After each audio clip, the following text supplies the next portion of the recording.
നമുക്കെതിരെ ആരെങ്കിലും സംസാരിച്ചാൽ അവൻ്റെ അവസ്ഥ, അവൻ്റെ ഗതി ഇതാണ്. അതുകൊണ്ട് നമ്മൾക്കെതിരെ ആരും പ്രതികരിക്കരുത്. ഈ അന്വേഷണം ഏകദേശം തീരാറായി, ഓൾമോസ്റ്റ് കംപ്ലീറ്റഡ് ആവാറായി. ഫൈനൽ റിപ്പോർട്ട് ഉടനെ തന്നെ കോടതിയിൽ സമർപ്പിക്കുമെന്നാണ് എനിക്ക് പോലീസിൽ നിന്ന് അല്ലെങ്കിൽ കോടതിയിൽ നിന്ന് അറിയാൻ സാധിച്ചത്. ഔദ്യോഗിക കൃത്യനിർവഹണം തടസ്സപ്പെടുത്താൻ ഉപയോഗിച്ച വാഹനം കണ്ടെത്തിയില്ല, റിക്കവറി നടത്തിയില്ല. അതൊന്നും പോട്ടെ, ഈ പ്രതികളോട് എന്താ പോലീസിന് അത്ര പേടിയാണ്? ഈ തെളിവുണ്ടായിട്ടും ഇന്ന് വരെ എന്തുകൊണ്ട് ഇവർ രണ്ടുപേരെയും തൻ്റെ ഔദ്യോഗിക ജീവിതത്തിൽ നിന്ന് അല്ലെങ്കിൽ ഔദ്യോഗിക പദവിയിൽ നിന്ന് മാറ്റി നിർത്തുന്നില്ല? രണ്ട് നീതിയിലേ കാണിക്കുന്നു. ഈ രണ്ട് നീതിയാണ് ജനങ്ങൾക്ക് ദഹിക്കാൻ പറ്റാത്ത. അന്വേഷണം പ്രോപ്പറായിട്ട് നടത്തുന്നില്ല എന്ന് തോന്നുകയാണെങ്കിൽ അന്വേഷണ ഉദ്യോഗസ്ഥനെ തന്നെ മാറ്റാനായിട്ടൊരു നിർദ്ദേശം ഉണ്ടാവണം എന്ന് രണ്ട് രീതിയിലുള്ള ആവശ്യങ്ങളാണ് നമ്മൾ കോടതിക്ക് മുമ്പാകെ വച്ചിരിക്കുന്നത്. ഉള്ള സമയത്ത് നമുക്ക് ഒരു കാരണവശാലും അന്വേഷണത്തിൻ്റെ സ്റ്റാറ്റസ് അല്ലെങ്കിൽ അന്വേഷണം പ്രോപ്പറായി നടക്കുന്നില്ല എന്ന് പറഞ്ഞ് കോടതിക്ക് അനുസരിച്ച് സ്ട്രൈറ്റ് അവേ ഹൈക്കോടതിയിൽ പോകാൻ പറ്റില്ല. യദുവിൻ്റെ ഒരു സംഭവം നടന്നിട്ട് ഇന്നേക്ക് 3 മാസമായി.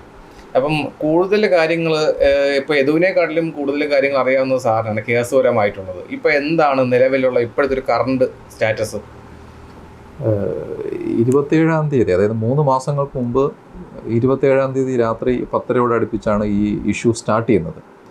ആ 27-ാം തീയതി മുതൽ ഈ കഴിഞ്ഞ 27-ാം തീയതി വരെയും ആ ഇഷ്യൂ ഇപ്പോഴും അതേ സ്ട്രെങ്തോടുകൂടി തന്നെ നിൽക്കുകയാണ്. സ്ട്രെങ്തോടുകൂടി നിൽക്കുക മാത്രമല്ല, ആ വിഷയം യദു എന്ന് പറയുന്ന ചെറുപ്പക്കാരൻ്റെ കയ്യിൽ നിന്നും മാറി കേരളത്തിൻ്റെ അങ്ങേയറ്റം മുതൽ ഇങ്ങേയറ്റം വരെയുള്ള സാധാരണക്കാരുടെ ഇടയിലേക്ക് ആ വിഷയം കത്തിപ്പടർന്ന് നിൽക്കുകയാണെന്നുള്ളത് 2 ദിവസം മുമ്പ് സെക്രട്ടേറിയറ്റിന് മുമ്പിൽ നടന്ന ഒരു കൂട്ടായ്മയിൽ നിന്ന് എനിക്ക് മനസ്സിലാക്കാൻ സാധിച്ചു. അത് ജനറൽ പബ്ലിക്കിൻ്റെ ഇടയിലുള്ള ഒരു വിഷയം. 2 കേസിനെ സംബന്ധിച്ചാണെന്നുണ്ടെങ്കിൽ 2 കേസുകൾ, ക്രിമിനൽ കേസുകൾ നിലവിലുണ്ട്. ഒരെണ്ണം മേയർ കൊടുത്ത കേസ്, രണ്ടാമത് യദു മേയർക്കെതിരെ കൊടുത്ത കേസ്. ഈ 2 കേസുകളും ഇപ്പോഴും നിലവിലുണ്ട്. അതിൽ മേയർ കൊടുത്ത കേസിൻ്റെ അന്വേഷണം ഏകദേശം തീരാറായി, ഓൾമോസ്റ്റ് കംപ്ലീറ്റഡ് ആവാറായി. ഫൈനൽ റിപ്പോർട്ട് ഉടനെ തന്നെ കോടതിയിൽ സമർപ്പിക്കുമെന്നാണ് എനിക്ക് പോലീസിൽ നിന്ന് അല്ലെങ്കിൽ കോടതിയിൽ നിന്ന് അറിയാൻ സാധിച്ചത്. 2 മേയർക്കെതിരെ നമ്മുടെ യദു ഒരു ഹർജി കോടതിയിൽ ഫയൽ ചെയ്തിരുന്നു. അതിൻ്റെ അടിസ്ഥാനത്തിൽ കോടതി മേയർക്കെതിരെയും 5 പേർക്കെതിരെയും കേസെടുത്തു.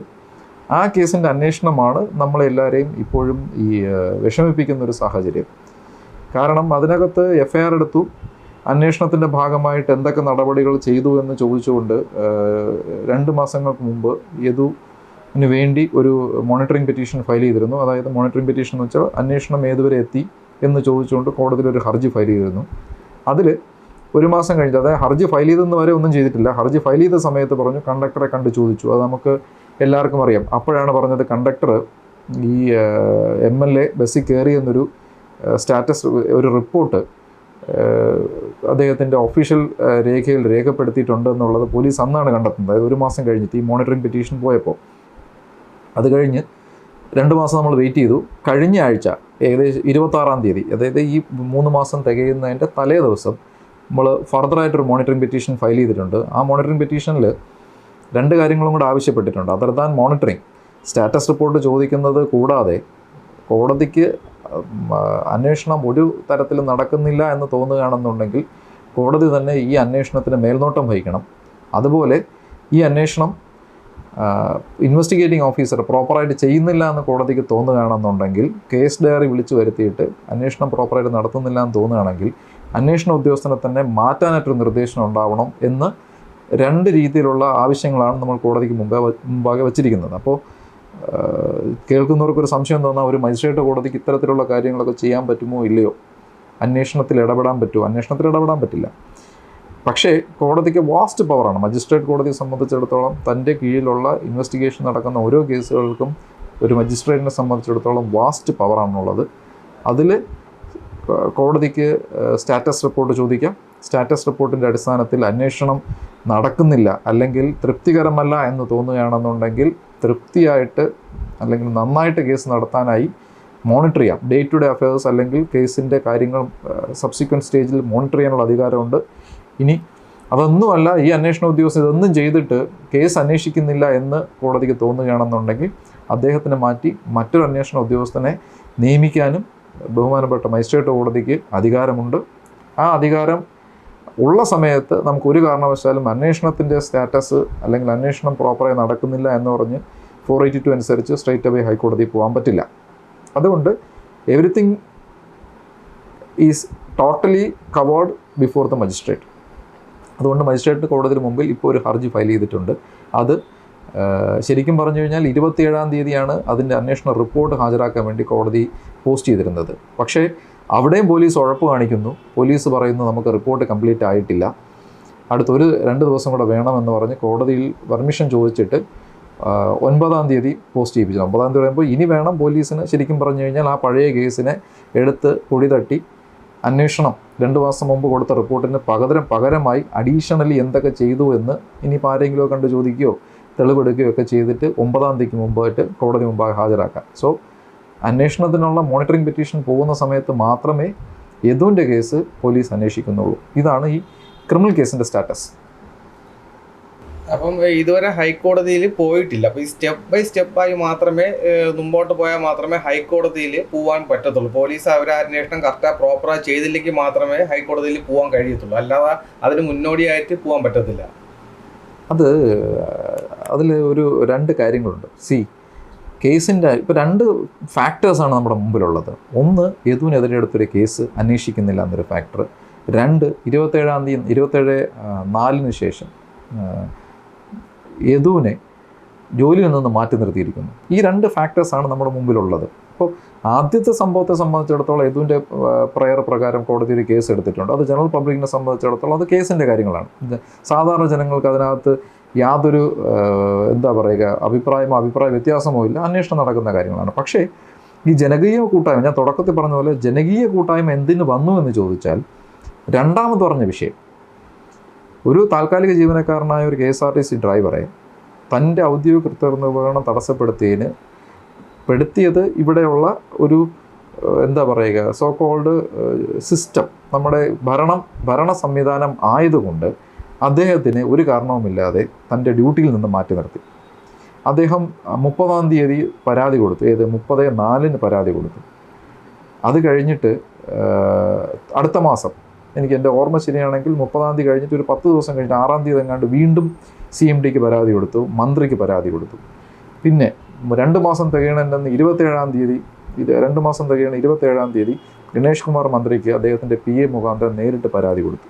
എന്നെ തിരിച്ച് ജോലിക്കെടുക്കണം, ഞാൻ എന്ത് തെറ്റ് ചെയ്തിട്ടാണ് എന്നെ ഈ ജോലിയിൽ നിന്ന് മാറ്റി നിർത്തിയിരിക്കുന്നത്, എന്നിൽ നിന്നൊരു 10,000 രൂപ നിങ്ങളൊരു ഡെപ്പോസിറ്റ് വാങ്ങിച്ചിട്ടുണ്ട്, ഈ ഡെപ്പോസിറ്റ് നിലനിൽക്കുന്ന സമയത്ത് എനിക്ക് മറ്റൊരു ജോലിക്ക് പോകാൻ പറ്റില്ല, അതുകൊണ്ട് ഒന്നുകിൽ നിങ്ങൾ എന്നെ തിരിച്ചെടുക്കൂ അല്ലെങ്കിൽ എന്നെ പിരിച്ചുവിടും, ഞാൻ മറ്റു ജോലിക്ക് പോട്ടെ, എൻ്റെ കുടുംബം പട്ടിണിയാണ്, എൻ്റെ മോനെ സ്കൂൾ തുറന്നു, അത് എന്ത് കഷ്ടമാണെന്ന് നോക്കിക്കോളാം, സ്കൂൾ തുറന്നു, ജൂണിൽ സ്കൂൾ തുറന്നു, 2 മാസമായിട്ട് ജോലി ഇല്ലാത്തൊരു മനുഷ്യൻ മോനെ, അത് തനിയെ അമ്മയില്ലാതെ അല്ലെങ്കിൽ അമ്മ ഉണ്ടായിട്ടും അച്ഛനെന്നുള്ള രീതിയിൽ വളർത്തേണ്ടി വരുന്നൊരു കുട്ടിയെ ജോലിക്ക് പോകാൻ പോലും സമ്മതിക്കാത്തൊരു സംവിധാനം. ഇത് വെറും രാഷ്ട്രീയമാണ്. ഇതിനകത്ത് വെറും രാഷ്ട്രീയം എന്ന് വെച്ച് കഴിഞ്ഞാൽ, ഗണേഷ് കുമാർ മന്ത്രിക്ക് എന്തുകൊണ്ട് ഒരു 715 രൂപ ശമ്പളം വാങ്ങുന്നൊരു താൽക്കാലിക ജീവനക്കാരനെ തൻ്റെ ഡിപ്പാർട്ട്മെൻറ്റിലേക്ക് അല്ലെങ്കിൽ തൻ്റെ മന്ത്രിസഭ കൈകാര്യം ചെയ്യുന്ന KSRTCയിലേക്ക് ജോലിക്ക് എടുക്കാൻ പറഞ്ഞൂടാ? അവനെ കൺവിക്റ്റ് ചെയ്തോ? അവനെ ഇതുവരെ ശിക്ഷിച്ചോ? അല്ല എന്നുണ്ടെങ്കിൽ അവനെ മറ്റെന്തെങ്കിലും തരത്തിൽ അവനെ ഡീബാർ ചെയ്തിട്ടുണ്ടോ? ഇതൊന്നുമില്ലാതെ എന്തുകൊണ്ട് ഈ പറയുന്ന ജോലിയിൽ നിന്ന് മാറ്റി നിർത്തിയിരിക്കുന്നു? ഇതാണ് ജനങ്ങളുടെ മനസ്സിൽ ചിന്തിപ്പിക്കുന്നതും. ജനങ്ങളുടെ പാർട്ടി ഭരിക്കുമ്പോൾ ഇതാണ് അവസ്ഥയെങ്കിൽ അവരെങ്ങനെ മുമ്പോട്ട് ജീവിക്കും? ഈ ഒരൊറ്റ ത്രട്ടിലാണ് ഈ പറയുന്ന മനുഷ്യരെല്ലാം ഒരുമിക്കുന്നത്. ഇത് മറ്റൊരു ഒരു ചേഞ്ചിന് കാരണമായിക്കൊണ്ടിരിക്കുകയാണ്. മറ്റേ ആൾക്കാർ ജനങ്ങളുടെ മനസ്സിൽ ചിന്തിക്കാൻ ഒരു കാരണമായിക്കൊണ്ടിരിക്കുകയാണ്. അത് ഭരണകർത്താക്കൾ മനസ്സിലാക്കണം. അവരുടെ ഭരണ രീതിയിൽ തെറ്റുണ്ടെങ്കിൽ ഈഗോ കളയണം. അതുപോലത്തെ കാര്യങ്ങൾ പറഞ്ഞ് ആ മനുഷ്യനെ 18 ജോലിക്ക് എടുക്കൂ. അദ്ദേഹത്തിനെ കോടതി ശിക്ഷിക്കുകയാണെന്നുണ്ടെങ്കിൽ ജോലിയിൽ നിന്ന് പിരിച്ചുവിടൂ, അദ്ദേഹം ജയിലിൽ പോട്ടെ. അതല്ലേ ചെയ്യേണ്ടത്? ഇപ്പുറത്തും അതല്ലേ സംഭവിക്കുക. അവർക്കെതിരെ കേസ് എടുത്തിട്ടുണ്ടല്ലോ. അവർക്കെതിരെ കേസ് എടുത്തിട്ട് അവരെന്തുകൊണ്ട് മാറ്റി നിർത്തുന്നില്ല? ജനങ്ങൾ ചോദിക്കുന്ന ചോദ്യമാണ്. MLAക്കെതിരെ കേസ് എടുത്തിട്ടുണ്ട്, മേയർക്കെതിരെ കേസ് എടുത്തിട്ടുണ്ട്. ഒരേ ഇൻസിഡൻ്റാണ്. ഔദ്യോഗിക കൃത്യനിർവഹണം തടസ്സപ്പെടുത്തി, അതിന് തെളിവുമുണ്ട്. അദ്ദേഹത്തിൻ്റെ ബസ്സിനെ തടഞ്ഞു നിർത്തിയതിൻ്റെ തെളിവുണ്ട്. ഈ തെളിവുണ്ടായിട്ടും ഇന്ന് വരെ എന്തുകൊണ്ട് ഇവർ രണ്ടുപേരെയും തൻ്റെ ഔദ്യോഗിക ജീവിതത്തിൽ നിന്ന് അല്ലെങ്കിൽ ഔദ്യോഗിക പദവിയിൽ നിന്ന് മാറ്റി നിർത്തുന്നില്ല? 2 നീതിയല്ലേ കാണിക്കുന്നത്? ഈ 2 നീതിയാണ് ജനങ്ങൾക്ക് ദഹിക്കാൻ പറ്റാത്തത്, അവർക്ക് ഡൈജസ്റ്റ് ആവാത്തത്. ഈ 2 നീതിയാണ്. അതുകൊണ്ട് തന്നെയാണ് ഇവിടെ പ്രക്ഷോഭങ്ങൾ കേരളത്തിൻ്റെ പല ഭാഗത്തും ഉണ്ടായിക്കൊണ്ടിരിക്കുന്നത്. ഇനിയും അത് മുമ്പോട്ട് തന്നെ വരും എന്നാണ് എനിക്ക് മനസ്സിലാക്കാൻ സാധിച്ചത്. ഇനി ചോദിച്ച ചോദ്യം, ഹൈക്കോടതിയിൽ പോലീസ് ഇൻവെസ്റ്റിഗേഷനുമായി ബന്ധപ്പെട്ട് ഹൈക്കോടതിയിൽ സമീപിക്കേണ്ട സമയമായിട്ടില്ല. പക്ഷേ ഇപ്പോൾ ഹൈക്കോടതിയെ സമീപിക്കാൻ പോകുന്നതും അല്ലെങ്കിൽ സോ കോൾഡ് സമീപിച്ചു എന്ന് പറയുന്നതും നേരത്തെ ഞാൻ പറഞ്ഞ വിഷയത്തിൽ ജോലിയുടെ കാര്യത്തിൽ ആ കൊടുത്ത പരാതിയുടെ പുറത്തൊരു തീരുമാനമെടുക്കണം. അതിന് ഹൈക്കോടതി CMD അതായത് KSRTC ഡിപ്പാർട്ട്മെൻറ്റിനെ നിർദ്ദേശിക്കണം എന്നൊരാവശ്യം ഉന്നയിച്ചുകൊണ്ടാണ് ബഹുമാനപ്പെട്ട ഹൈക്കോടതിയെ സമീപിക്കുന്നത്. അതിൽ കോടതി അതിനൊരു തീരുമാനം പറയട്ടെ എന്ത് വേണമെന്നുള്ളത്. അതാണ് ഇപ്പോൾ പ്രസൻറ്റ് പൊസിഷനിൽ നിൽക്കുന്നത്. അതുപോലെ തന്നെ ഒരു കാര്യം, കേരള പോലീസിന്റെ കയ്യിൽ നിന്നും ഒരു നീതി യദുവിന് കിട്ടൂലെന്ന് യദുവിനും മനസ്സിലായി, ജനങ്ങൾക്കും മനസ്സിലായി. ഇപ്പോൾ ഒരുപാട് കേസുകൾ ഇതുപോലെ ജനശ്രദ്ധ പറ്റിയ ഒരുപാട് കാര്യങ്ങളുണ്ട്. ഇപ്പോൾ സഞ്ജു ടെക്കി എന്ന് പറഞ്ഞൊരു വ്ളോഗറിൻ്റെ ഒരു കേസ്, അതിൽ കോടതി ഇടപെട്ട് കേസ് എടുക്കണമെന്ന് പറഞ്ഞ്. ഇപ്പോൾ അതുപോലെ എന്തുകൊണ്ട് യദുവിൻ്റെ കേസിൽ അങ്ങനെ കോടതി ഇടപെടുകയോ അങ്ങനെ ഒന്നും കാണുന്നില്ല? അത് എന്തുകൊണ്ടായിരിക്കും? അത് കോടതി ഇടപെടൽ എന്നുള്ളത് കോടതിയെ സംബന്ധിച്ചിടത്തോളം എല്ലാ കേസുകളും ഒരുപോലെയാണ്. കോടതിയുടെ ഫ്രണ്ടിൽ യദുവെന്നോ മേയറെന്നോ MLA എന്നോ ഒന്നുമില്ല. അത് ഏറ്റവും വലിയ ഉദാഹരണമാണ് നമ്മുടെ നിയമസഭ അടിച്ചു ചേർത്ത കേസ്. അതെല്ലാം MLA-മാരും മന്ത്രിമാരുമാണ് അതിനകത്ത് പ്രതികൾ. അവരെല്ലാം കൃത്യമായി കോടതി വരണം, വിചാരണ ഫേസ് ചെയ്യണം, എല്ലാ കാര്യങ്ങളും മുമ്പോട്ട് നടക്കണം. നിയമപരമായി നടക്കുന്ന കാര്യങ്ങളെല്ലാം നിയമപരമായി തന്നെ നടക്കും. ഇവിടെ കോടതിയുടെ ഇടപെടൽ കൊണ്ട് മാത്രമാണ് ഇപ്പോഴും ഈ പോലീസിൻ്റെ ഈ അന്വേഷണം കുറച്ചെങ്കിലും എന്താ പറയുക, പോലീസ് സപ്പോസ് ഈ കോടതി ഇടപെട്ടില്ലായിരുന്നു എന്നുണ്ടെങ്കിൽ FIR പോലും വരില്ല. അതാദ്യം മനസ്സിലാക്കണം. ഈ ഔദ്യോഗിക കൃത്യനിർവഹണം തടസ്സപ്പെടുത്തിയതിന് ലോകം മൊത്തം കണ്ടുകൊണ്ടിരിക്കുന്ന ഒരു മാറ്ററിൽ പോലീസ് എന്തുകൊണ്ട് അന്വേഷണം നടത്തുന്നില്ല, അല്ലെങ്കിൽ പോലീസ് എന്തുകൊണ്ട് FIR എടുത്തില്ല എന്ന് നമ്മളെന്താ ചിന്തിക്കാത്ത? കോടതി ഇടപെട്ടില്ലായിരുന്നു എന്നുണ്ടെങ്കിൽ ഈ പറയുന്ന വിഷയത്തിൽ ഒരു കാലത്തും പ്രതികൾക്കെതിരെ FIR എടുക്കില്ല. ഇനി FIR എടുത്തിട്ട് അന്വേഷിക്കണോ വേണ്ടോ എന്നുള്ളത് തീരുമാനിക്കേണ്ടത് പോലീസാണ്. അതാണ് അവരിപ്പോൾ ആ ഒരു ലിബർട്ടിയാണ് അവർ ചെയ്തുകൊണ്ടിരിക്കുന്നത്. അന്വേഷിക്കുന്നില്ല, വാഹനം കണ്ടെത്തുന്നില്ല, 5-ാം പ്രതിയെ കണ്ടെത്തുന്നില്ല.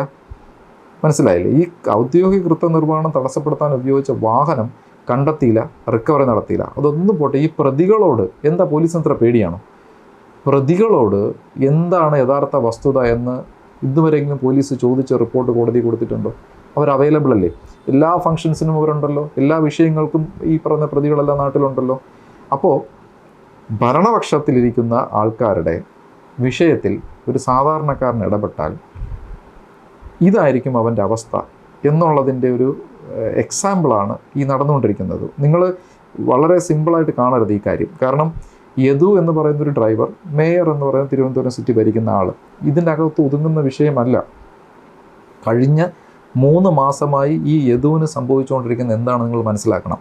അദ്ദേഹത്തിന് ജോലിയില്ല, ഒരു സ്ഥലത്ത് ജോലിക്ക് പോകാൻ നിവൃത്തിയില്ല, ജീവിക്കാൻ പറ്റുന്നില്ല, കുടുംബം പുലർത്താൻ പറ്റുന്നില്ല. ഇതെല്ലാം അദ്ദേഹം കരഞ്ഞ് പറയുന്നത് എന്തുകൊണ്ടാണ്, എന്ത് സാഹചര്യത്തിലാണ്?